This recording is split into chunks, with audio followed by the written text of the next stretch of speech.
Hello, everyone. Welcome in. Thank you so much for being here. I hope you all are doing well. I hope you all are doing amazing. I am going to do the unboxing of the Tarot Spreads year. So I saw this deck on another reader's channel, and after looking at that flip through, it's kind of like felt like I could use that, not just for my practice, but also for my personal growth. So this is a 52 card deck. There are 52 spreads in the deck, the Tarot Spreads year. And then, of course, I was drawn to the colors. Blue is my favorite color. I love any shade of blue. So it's an inspirational deck for getting to know yourself. And I feel like, excuse me, I feel like this, I can also use this with my shadow work. Let's see, 𝐓𝐡𝐞 𝐓𝐚𝐫𝐿, M-I-Z-Z-I, hope I'm pronouncing that correctly, illustrated by Kara Hudson.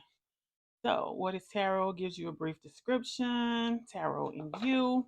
This is a booklet. It's pretty much straight to the point. So the deck is broken down into season of growth, season of shadow, season of change, and season of care. These are seasons for the soul, and you can move through them at your own pace. Seek out a spread that speaks to your needs, or pull a spread at random and let the deck be your guide. And I think that's what I will do with this. Okay. So it gives you a breakdown pretty much of each one, sample questions of what you'll probably be seeing in the deck. From what I saw, you pull the amount of cards according to the card that you pull for that particular topic or that particular season. There are questions on the back, but of course you'll see that when we go through and do the flip through. But you pull so many cards according to what comes out. So it's a two-part box.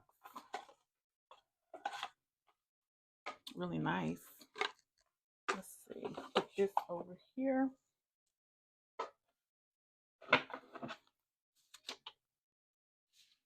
right. So at the very top, it gives you the season, and then it tells you how many cards to pull. And then on the back, which is you have three questions. I'm sorry. You have questions, should I say? Because I think a few others may have a few more questions, but your intentions for care spread, this care spread is how can I care for myself? How can I care for others? And what is the biggest lesson I need to learn about care? So I will pull 3 tarot cards. And of course, the card would coincide with the number on the deck. So I'll just flip through and then we'll flip through, flip over, and we'll just, kind of take like a quick look at it. And then I have chosen a tarot deck that I will use. So I will shuffle the cards and at the end, and I'll read myself. So the deck quality, it's almost like very good quality paper. It takes a little more than an effort to bend it out of shape, but it bounces back. So I'm loving the card quality. So here we go.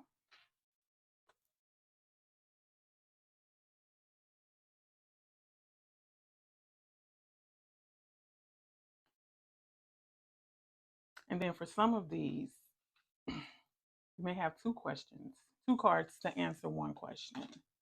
So like this one is 1, 2 at the top, 3, 4, 5, and 6. So yeah, 1 answers the first one, 2 answers the second one, cards 3 and 4 answers the third one, 5 and 6 answers the fourth one. So this is going to be interesting.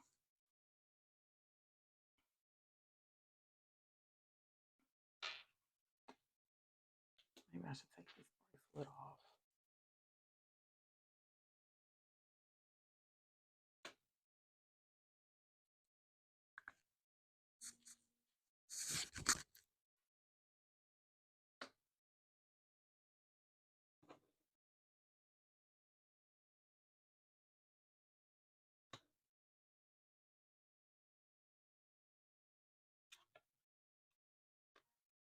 Look at it. And I like the way, not just is it in seasons, but it also, it's kind of like you have subtopics, I guess you could say it like that. So this one is friendship, romance, then family, which pretty much takes care of pretty much every aspect.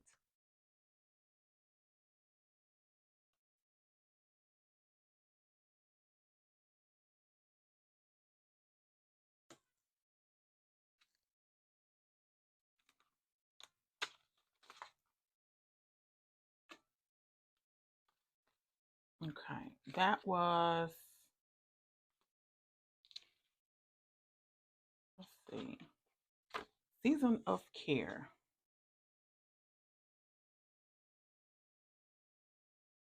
The tarot, let's see, the tarot is a tool for knowing yourself, and knowing yourself is the first step to caring for yourself. This season, we're tapping into the tarot in order to know ourselves so that we can care not only for ourselves, but for the people in our lives and for the world around us. Okay. So it's not just about us, but it's also those around us, those we come in contact with. Now we're going into the season of change.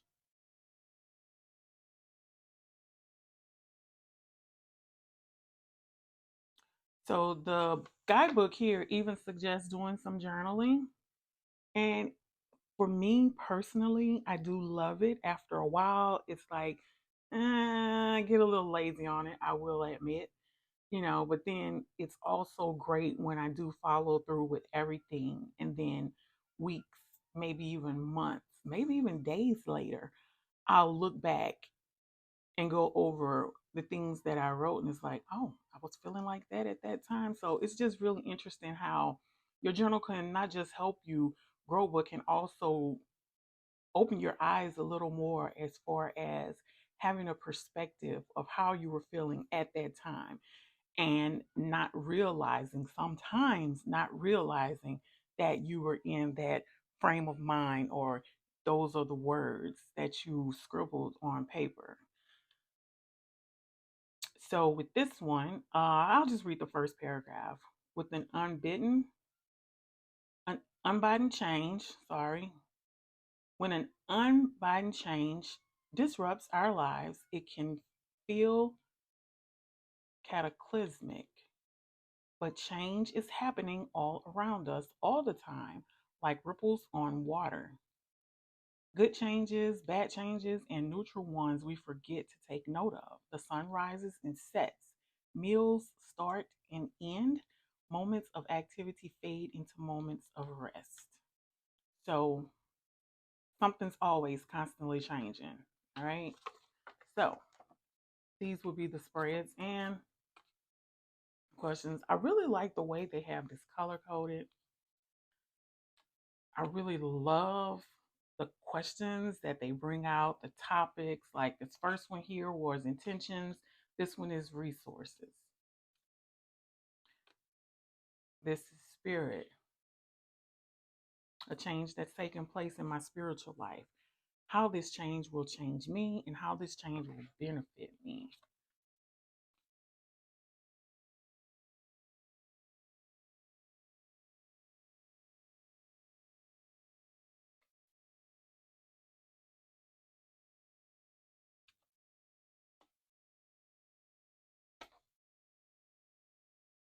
And then this color, the yellow, the browns, the beiges, it's like really gorgeous for season of change, like the fall time. Those neutral colors, they are really, really beautiful.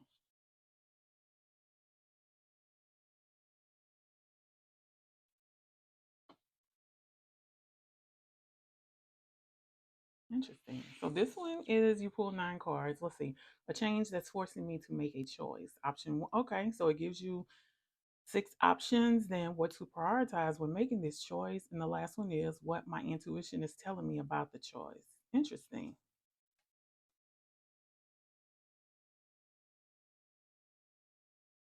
Okay.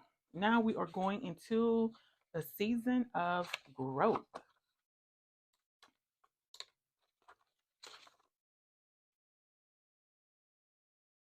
Okay. The spreads for this season are here to help you meditate on, develop, and action your personal growth.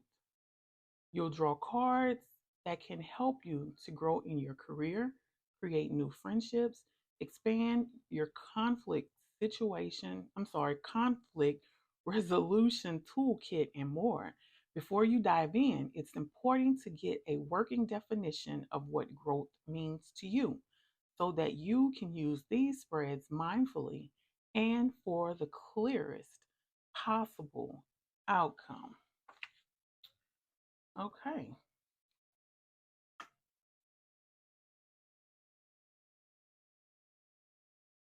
So it seems to be a little pattern here as far as what's it almost seems like it's the same subtopics. Like I noticed in the first one with the care, the first one there was intentions. The second one was also resources. Okay, now we're looking at spirit, mind. Okay.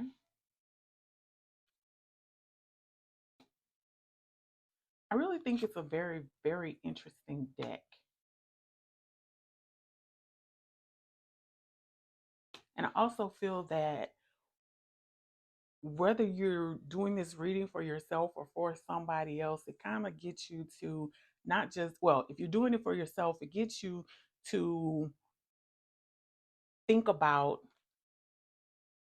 what you're doing in this spread. It can be used as a tool to help guide you through making whatever decisions, whether it is under a subtopic that is not covered in this deck, but it also gets your mind to go, it gets your mind going. It kind of amps up something within you to teach you also about how to look at your intuition, to kind of really, I won't say, I'm not going to say scrutinize, not to analyze your thoughts, your feelings, and your decisions a little more than you normally would.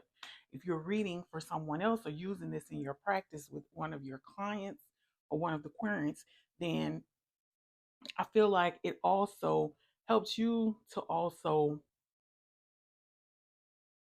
see how you feel, analyze your feelings about some topics that you may cover with your client.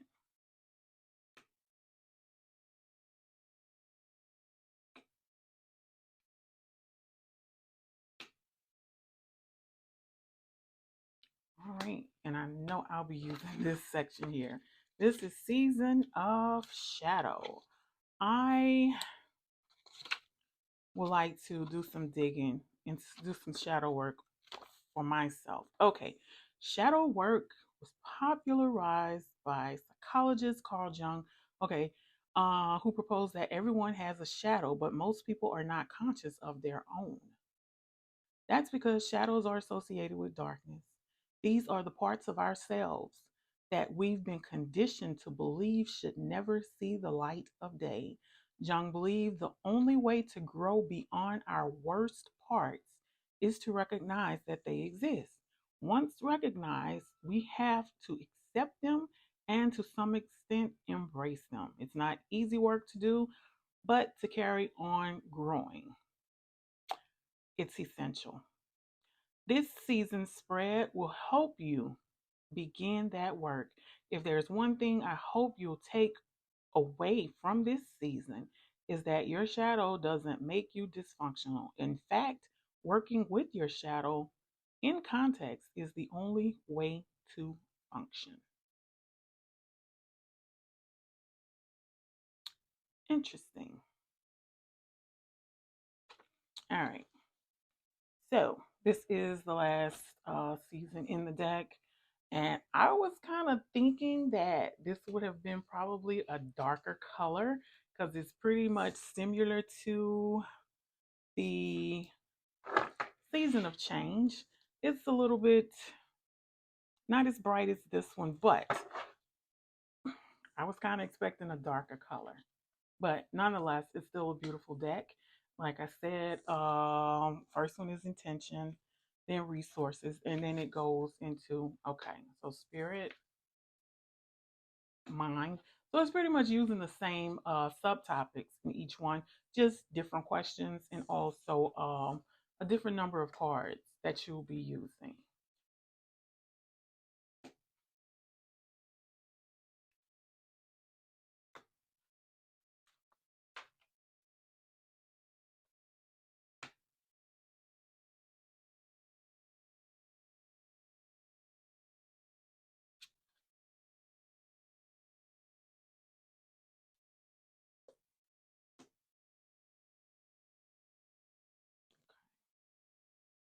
So we have this one, and then the last one is a 3-card spread.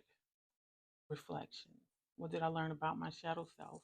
How do I embrace my shadow? And how did I challenge my shadow? So the cards, they're pretty big. They are bigger than this tarot deck that I'll be using. Much bigger, as you can see here. Let's see. This is the Llewellyn tarot. So you can just see the difference in the two. This one, I don't know the name of it, but I love it because I love the antique look that it has. I got these off Amazon and I got these off Etsy, but I did that just to show you the difference in size between the cards, pretty much just to show you how big this card is. So for some of you, you may have a problem with, I won't say a problem with shuffling, but you may not be able to over shuffle like this. But of course you can shuffle like this if that's what you choose. You can also shuffle like this. All right, so change came out for me. And what I will do is, let's do this fairly. All right. Please open my eyes and show me what spread I need to use in this moment for my greater good. What do I need to focus on right now as far as change? Okay, this is what I'll do. Since these came out like this, I will take this one since it hit the desk. So, shadow, isn't that great? So I have a 5-card spread. And I am going to use this deck. I like to pull from the top, the middle, and the bottom of the deck. And I want to bring you all in close, a little bit closer as well. So, let's see. There's a 5-card spread. Card 1, card 2. Those two are from the top. Then I'll take cards 3 and 4 from the middle. And card number 5 will come from the very bottom. Okay. So let's see. Our questions. Card 1 will be the conflict. Card 2, how my actions perpetuate the conflict. Card 3, the person or thing I'm in conflict with. Card 4, how that person or thing perpetuates the conflict, and one thing within my control to help solve the conflict is for card number 5. So the conflict is card number 1. All right. So the conflict right now is pretty much making preparations to move forward, and also having kind of like this hazy foresight. So the problem that I am dealing with is the one particular problem I'm speaking of now that I am dealing with is something I've been dealing with for the past 2 years. And it seems as though almost everybody is dealing with this same thing, ending a relationship.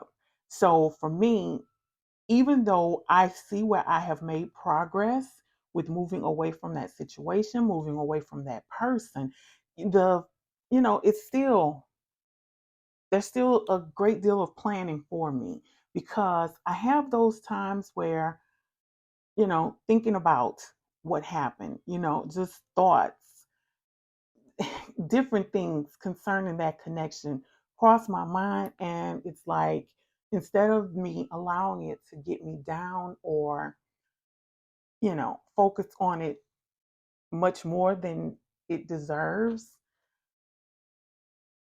there's a great deal of planning that I need to do.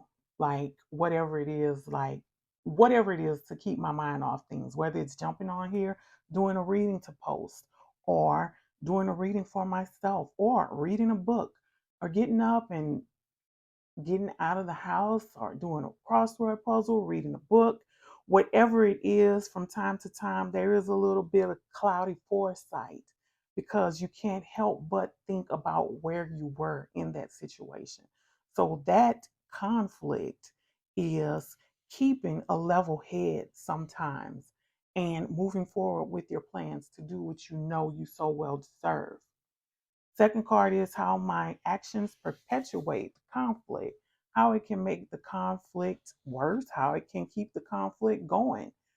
So, King of Wands. The king is the natural born leader. The king is the one who calls the shots. The king is the one who is in control and in charge of everything, right? King doesn't feel as though they can be told no.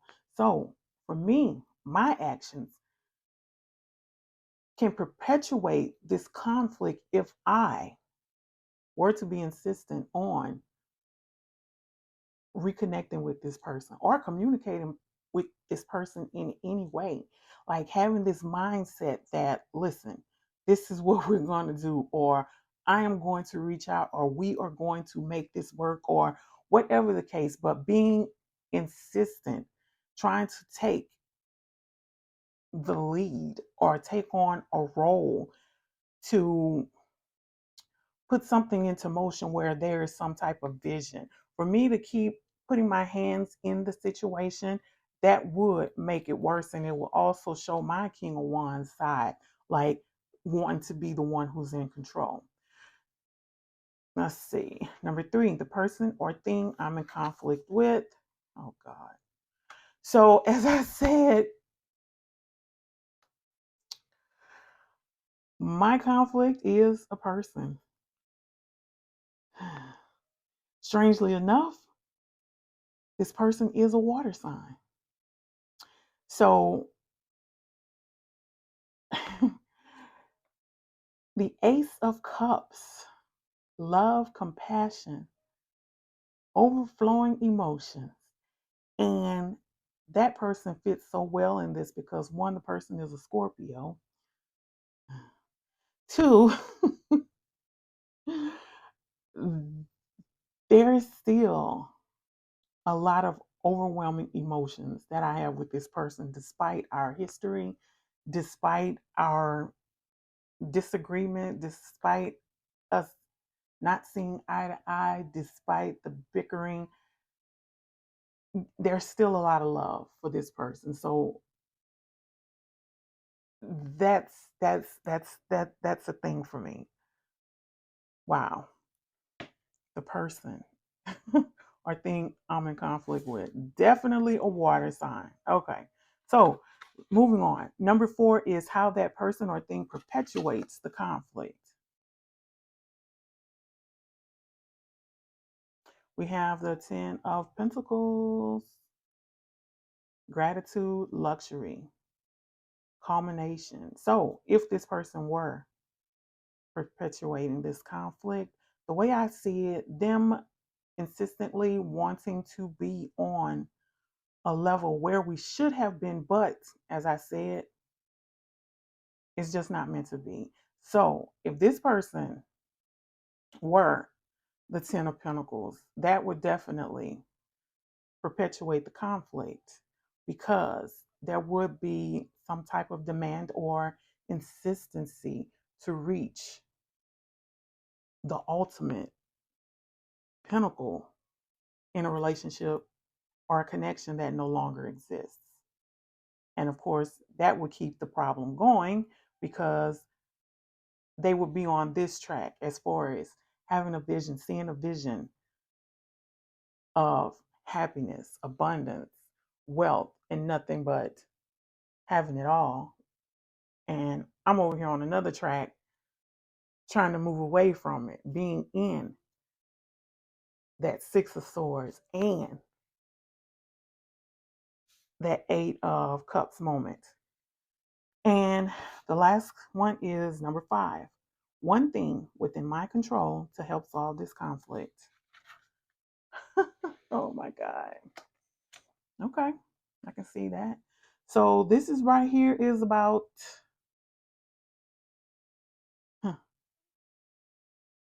yes indeed. So this is the Eight of Swords. The Eight of Swords is about feeling trapped, right?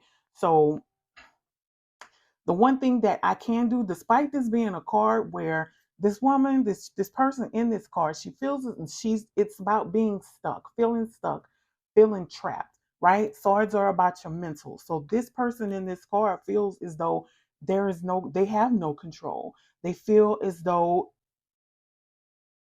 they are restricted. They are, just as the card suggests, stuck, just like the picture suggests. Like there's nothing they can do. There's no way out. However, the one thing within my control to help solve this conflict would be to isolate myself from the situation, right? And do everything within my power to detach from it, to remain detached from it, not thinking about it.